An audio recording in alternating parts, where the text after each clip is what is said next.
PEGI 18.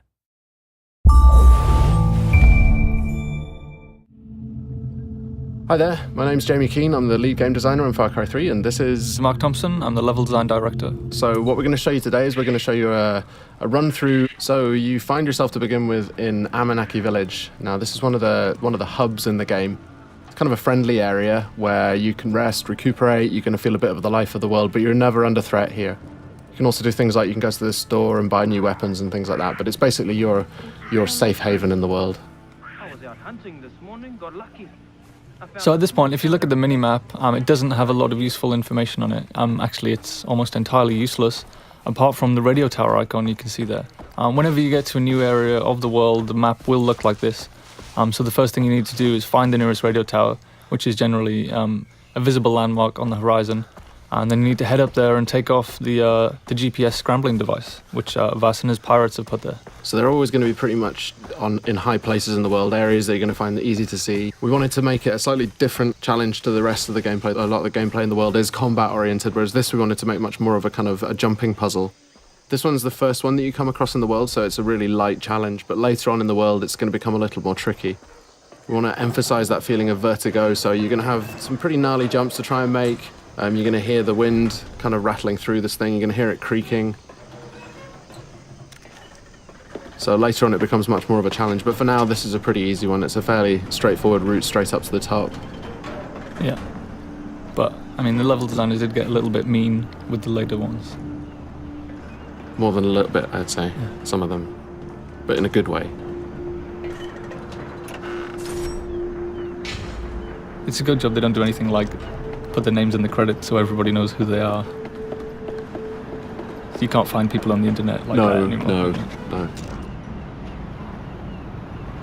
Alright, so you can see a bit of the size of the scale of the world. We're showing about 1/20th of the world in this demo, so you can just take a little bit of a look around and you can see the kind of the overall scope of the game as a whole.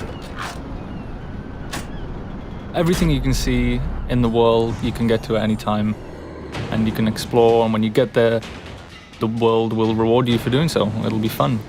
With these reveal sequences, we want to show you a little bit of the world, some sort of suggestions on areas where you can go to explore afterwards. If you take a look around on the horizon as well, you'll see these kind of black smokestacks. Now, these are the outposts that are scattered around the world. They're probably your best next step. So you can see the big red areas on the map. They dictate that the pirates control this part of the world. So when you move around the world, you might be ambushed, you might come across roadblocks as you're driving around. But what you can do is, if you head to the outpost, you can actually take it back and claim this part of the island as your own, well, as yours along with the rebels, the Rakyat. So gradually as you move through the world, you end up kind of cleaning the map. And taking it back for the locals, which in turn makes life easier for you as you move around. Right, so we spotted a couple of goats. So we're going to kill the goats with extreme prejudice. That's quite unfriendly, I thought.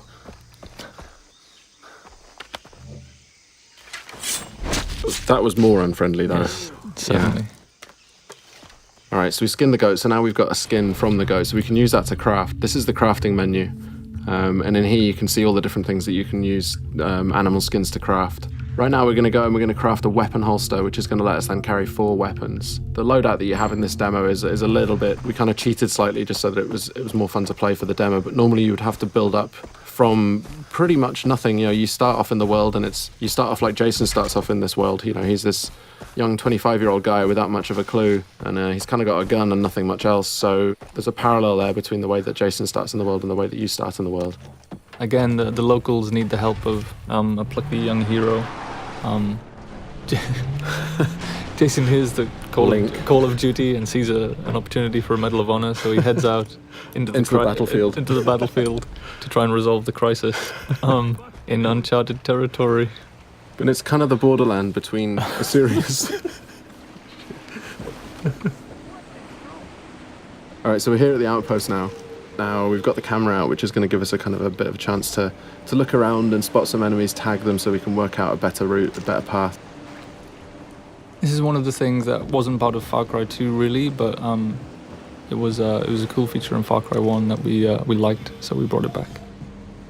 And these outposts as well, they're going to really change the feel of the world. If you take them out, then you control the area, and then the Rakyat are going to move in. It's no longer going to be enemy controlled, it's going to be friendly controlled, so it's much easier for you to move around in the world. But you've got to take it out first. And one of the things you want to avoid is getting these guys to set the alarm off. So you can approach it just all guns blazing, or you can charge in and well, not charge in fact, but take it a bit easier and try and do more of a stealth route. Spot the guys first, try not to get spotted. If they do spot you, they're going to run for an alarm, so you want to stop them setting that alarm off.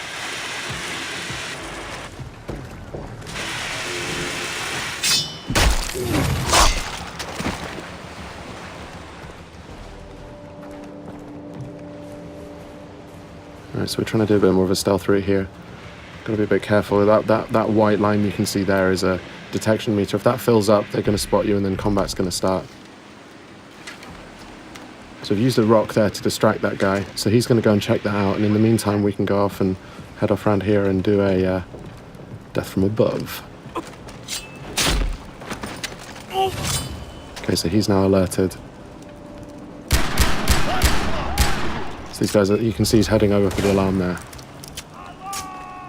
That's a good shot. A little too good, some might say. I'm gonna eat you alive. Alright, so it's all kicked off now because they can hear you. So this is the thing. I mean, once you do go weapons loud, the world reacts to it, and the world's going to come and find out and see what you're up to.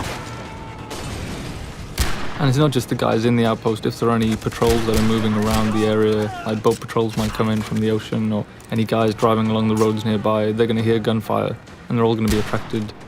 Another good shot there, I think. If A little too good. Yeah. Could you just shut the alarm? Through the guy. So we've got the quest on the board right nearby. We've also got this hunting quest down here. The other thing it's done is opened up a fast travel node. Now, fast travel is something we really wanted to get into the game so that you decide how you move around the island. Here we can see the weapon store. Just going to go and upgrade one of the weapons that you've got. But yeah, you can stock up on any ammo that you're missing. You can buy consumables like health packs and body armor. You can buy maps as well if you're interested in exploration. It's going to show you where all the different collectibles are. You can see where all the chests are. You can see where all the relics and all the lost letters and the memory cards are. All right, so this is the weapon upgrade system. So each weapon has a different set of upgrades that you can use. Really good idea if you want to play more stealthily is to find a weapon that has a sound suppressor like this MP5 here. And you can also paint it pretty colours. Devilishly red. Devilishly red. Yes.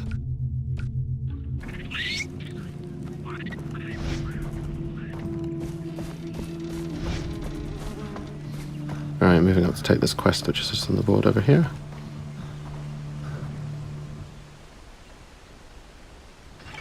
Dennis said that the jungle would speak to me.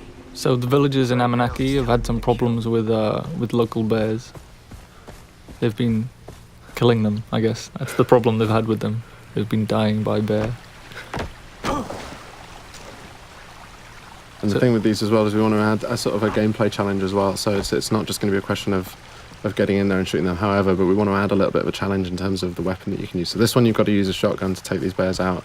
You've also got to find out where the bears are. So you've got that 3D objective marker, sorry. You can use a knife as well. Oh yeah, you can use a knife too, yes. But, yeah, Knife versus bear. it's a bad life choice. Always a good choice, always a good decision. Alright, so we're coming up on the quest location now, so we've got to go and pick up a shotgun.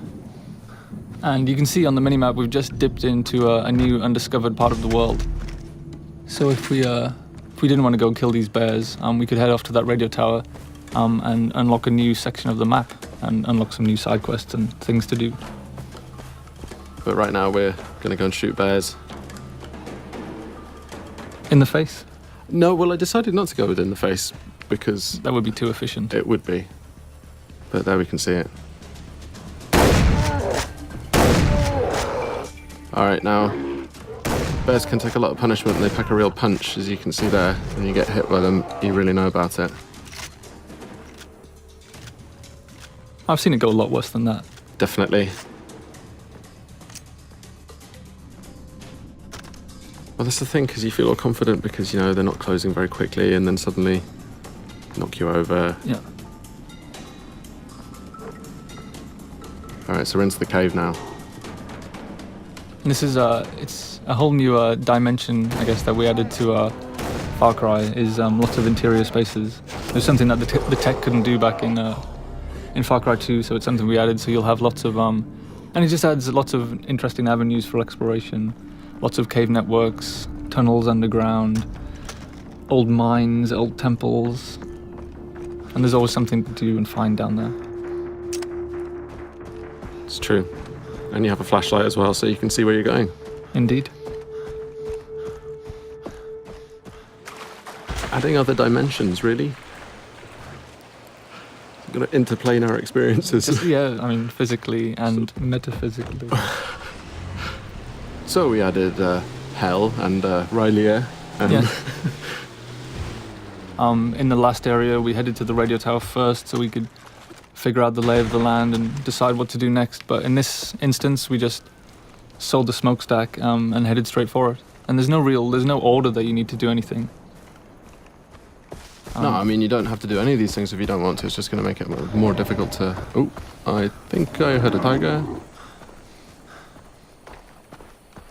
Ah, yes. That's kind of forced the hand on the stealth issue there a little bit, I think. Yes, a little too close to the outpost there. Explosive arrow. But they don't know quite where you are yet. They just heard the gunfire and they come and investigate. Oh, and this is the best explosive arrow ever. Great. I know I'll start a fire. So you can see there we used a few different types of arrowhead. They're actually craftable items. So you're not just stuck with the bow is a super cool stealth weapon for long range kills. But you can also go craft fire tips and explosive tips. So you can be more versatile at long range. But it still stays stealthy, even if you've got those kind of like more full-on arrowheads on them. Stealthy explosions. Yes. Stealth explosions. I think we should do that in the real one as well, actually. Stealth explosion.